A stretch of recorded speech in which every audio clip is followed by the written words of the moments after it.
There are some comments which have come out which suggested people think that Netanyahu created Hamas, which is an extraordinary claim.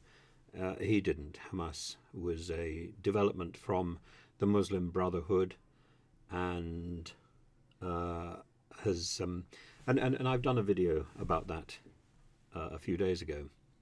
But what is true is that Netanyahu has been in power for quite a significant amount of time in the last 20 years, and either he or Ariel Sharon, these two great figures of the right wing of Israeli politics.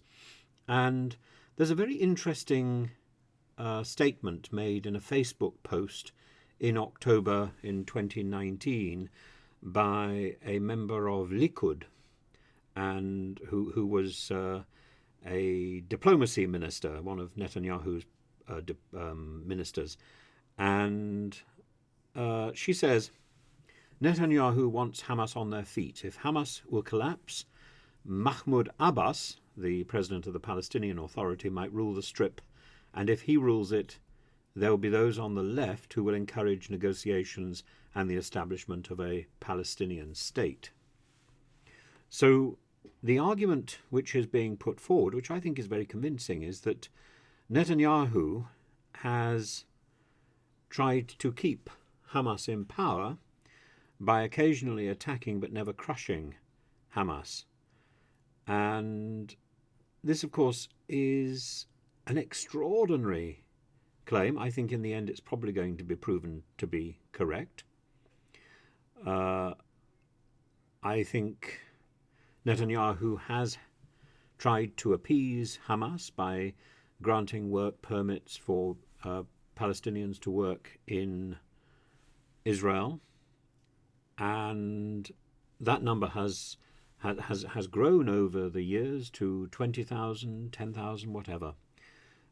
It's tremendous. It's also help has been given to the Gaza Strip by Qatar, and so on. But at the same time, Netanyahu has pretty well turned a blind eye to the tunnel building, to the incidental attacks, and to the sense that there's a gradual acceptance that this is something that people can live with. But it isn't acceptable.